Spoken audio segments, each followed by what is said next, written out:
Welcome to Southampton University. Well, as you can see from what I'm wearing, we're working in sterile laboratory conditions here for this experiment to show the antimicrobial qualities of copper. Well, what we hope to show you is that the sort of bugs that cause infections in hospitals will die off within minutes of being in contact with copper, whereas they may survive for up to weeks or even months on stainless steel. Well, what are the implications of this? Well, the statistics are terrifying. 7 million people around the world are affected by healthcare-associated infections. 37,000 people die in Europe alone. That's as many people as die on the roads. And 100,000 people die in the States. So you can see it's a huge, huge issue. Let me introduce you now to Professor Bill Keeble, who is the Director of Environmental Healthcare here at Southampton and a microbiologist, of course. Professor Keeble, can you explain to us the process, how infections are actually transmitted in a hospital setting? Well, we know, for example, that 80% of all infections are spread by touch. And for example, a contaminated hand will contaminate at least another 7 touch surfaces if you just go sequentially from there. So does that mean then that what the surface is made of can make a difference? Very much so. Is the surface hard and non-absorbent? Is the surface absorbent? We know, for example, that stainless steel and plastics, hard surfaces which germs can survive on for weeks and months, whereas on copper, our research suggests they die very quickly. So what are we going to see today then? Well, it's very exciting. What we're showing is that bacteria die rapidly on copper. So we've set up an experiment for you where we're going to inoculate surfaces. We will compare stainless steel against copper. And hopefully what we can show you is that the bacteria will survive very well on stainless steel, but using a special dye system, we will show that they die very quickly on copper. Well, let's get the experiment started. In a room next door, we've got Emma and Sam on their microscopes. So, Professor Keeble, tell us what they're seeing down the individual microscopes. Well, what we're going to do is we're going to take the notorious MRSA bug, and we're going to put 10 million of the cells on stainless steel, 10 million of the cells on copper, and what we hope to show you is that they live very happily on the stainless steel, but they die rapidly on the copper. And in theory, how long will it take before the bugs are killed off on the copper? Well, we hope to show you that things are going to happen in 2 or 3 minutes, and certainly by 10 minutes, hopefully they will have all died out. Let's take a look at the first picture. We're getting live feeds from the microscopes on these 2 screens. We've got stainless steel here on the left. I don't know if our camera can pick that up there. So, Professor Keeble, just explain what we're seeing here. So what you're seeing here are the individual bacteria sitting on the stainless steel surface. We've used a special dye which shows that while they're bright green, they're still alive. Right. What we're hoping to show is that they will fade away as they die on the copper surface, which will be contrary to what happens on the stainless steel. Well, we were talking before about just the statistics across the world and across Europe of the number of people who are actually affected by healthcare-associated infections. We met one woman, Alma Forsyth, who was infected with MRSA in a Brussels clinic, and this is her story. I went into hospital for keyhole surgery on my knee. I was in hospital for 5 hours. I caught MRSA and I ended up being admitted to a second hospital as an emergency patient. I was really afraid that I might lose my leg. Friends were afraid that I might even lose my life. And now it's nearly 2 years later. I'm left with a limp.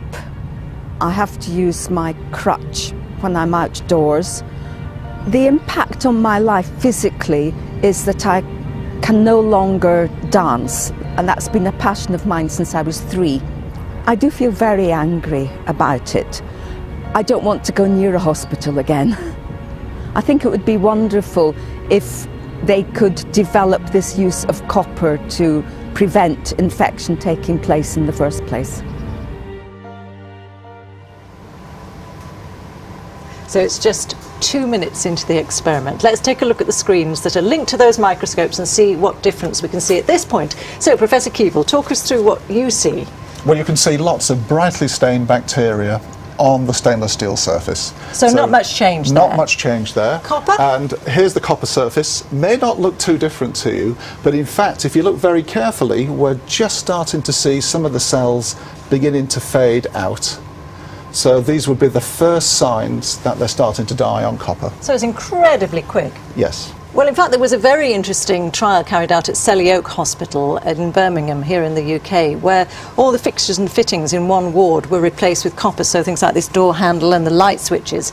And in fact, germs were reduced by more than 90%, as we heard from Professor Tom Elliott, who is consultant microbiologist for the Birmingham hospitals. We've talked about agents in the past, cleaning agents like chlorine, cleaning agents like hydrogen peroxide, which have an effect, an immediate effect, but not a long-lasting effect, like the copper. And we have shown that the copper, in our study, has an effect for months. And this is a very exciting finding, an unexpected finding, that perhaps copper will give us its advantage in keeping surfaces clean and enabling us to perhaps challenge infections further. So we're now coming up to 6 minutes into the experiment, and let's have a look at our screens again. So, stainless steel, Professor Kievil, a lot of microbes there. Yes, you can see they're still as bright as at the start of the experiment. So and no copper? infect. And on this one you can see they're even paler. So very few cells surviving now on the copper surface, even though we put 10 million on there to start with. Now, what is the scientific process that's happening here? How are these bugs being killed off? Well, we're starting to understand that copper works by multiple means, and it shuts down the cell's biochemistry and physiology. We'll be coming up to 9 minutes now. Let's look at the screens linked to those microscopes. And this is stainless steel, and Professor Kievil still looking full of MRSA microbes. Yes, they're still surviving very nicely on the stainless steel. When you say very nicely, how long will they stay there for now? Oh, they could be there for days or weeks. Days or weeks. Let's Yes. look at copper. Well, I think now we're struggling to see anything on this image, showing that the bacteria have all died off on the copper surface. And does it have to be pure copper, in fact, or can it be an alloy? No, a range of alloys, including brass, work very nicely to kill MRSA and other of the superbugs. And in fact, these alloys have now been approved as antimicrobial surfaces by a US government agency. Well, Professor Kievil, thank you very much indeed. Some incredibly impressive results there, much quicker than I expected. In fact, there are quite a number of hospitals around the world now who are starting to install copper in their wards to try to deal with this real problem of hospital-acquired infections. Perhaps more when these sort of results start to filter through. Really interesting results. So from me here in Southampton University, from Emma and Sam on the microscopes, and from Professor Kievil, goodbye and thank you very much for watching.